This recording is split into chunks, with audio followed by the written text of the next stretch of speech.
قبل 1.5 سنة بدأ رائد يتعرف على رفقة فاسدة همها المعاكسات والشهوات، سهر وسفر، أوقات تمضي ويضيع معها العمر. أدخل رائد جهاز الكمبيوتر إلى بيته وبدأ يتصفح النت، يرسل إليه أصدقائه الصور الجنسية الفاضحة وهو يستلذ بالنظر إلى الحرام. لم يترك رائد موقعا إباحيا إلا ودخل عليه واشترك فيه، ولا بريدا إلا وراسله وتعاون معه. لا تسألوني عن صلاته وعبادته، فقد كانت هذه مجرد ذكريات مرت على رائد في دراسته الثانوية. أما بعد دخوله الجامعة فهو لا يعرف إلا فتيات الليل وقنوات السقوط والحرام. في يوم من الأيام كان ساهرا على جهاز الكمبيوتر مغلقا باب الغرفة عليه، وأذن المؤذن لصلاة الفجر، ودعاه داعي الإيمان في قلبه أن ينهض ليقبل على ربه، لكن الشيطان كان أقوى. كثيرا ما يطرق عليه والده باب غرفته: هيا يا ولد استيقظ، أذن الفجر، ويرد رائد: طيب. ولا حياة لمن تنادي. شباب وقوة وغرور وفتنة وتسويف في التوبة، حتى جاءت لحظات الوداع الأخيرة. كانت تلك الليلة على موعد مع فيلم جنسي. دخل سريعا إلى غرفته. كانت الساعة 8 ليلا والناس يؤدون صلاة العشاء في المسجد المجاور، وهو يضع قرص السي دي المدمج في جهازه.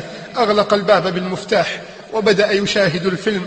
أصبح يستلذ، ثارت شهوته أكثر، ثم بدأ يمارس العادة القبيحة. خلع ملابسه وجرد نفسه وهو على شهوته ماض.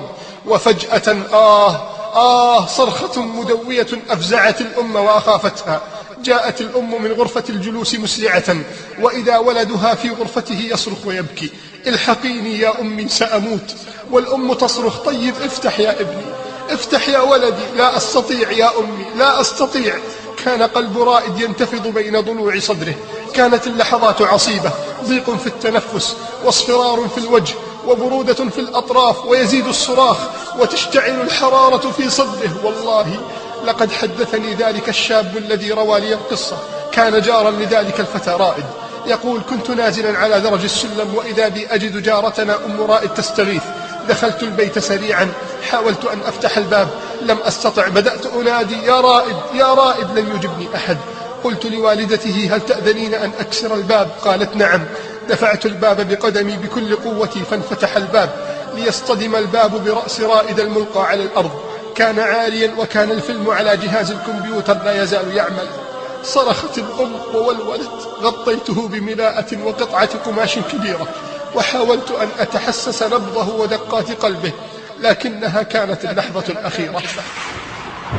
وجاءت سكرة الموت بالحق، وجاءت سكرة الموت بالحق، ذلك ما كنت منه تحيد. ونفخ في الصور، ذلك يوم الوعيد. وجاءت كل نفس معها سائق وشهيد. لقد كنت في غفلة من هذا، فكشفنا عنك غطاءك فبصرك اليوم حديد. وقال قرينه: هذا ما لدي عتيد. ألقيا في جهنم كل كفار عنيد، مناع للخير معتد مريب. الذي جعل مع الله إلها آخر فألقياه في العذاب الشديد. قال قرينه: ربنا ما أطغيته ولكن كان في ضلال بعيد. قال: لا تختصموا لدي وقد قدمت إليكم بالوعيد. ما يبدل القول لدي وما أنا بظلام وما أنا بظلام للعبيد يوم نقول لجهنم هل امتلأت وتقول هل من مزيد يوم نقول لجهنم هل امتلأت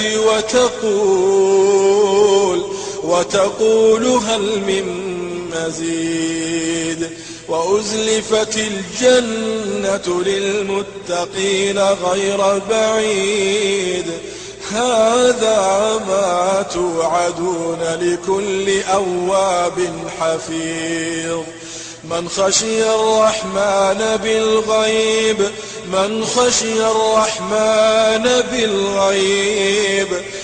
خشي الرحمن بالغيب وجاء بقلب منيب ادخلوها بسلام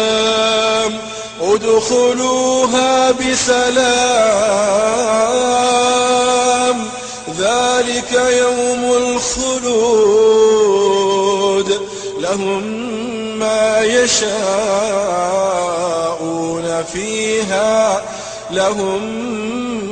يشاءون فيها ولدينا مزيد.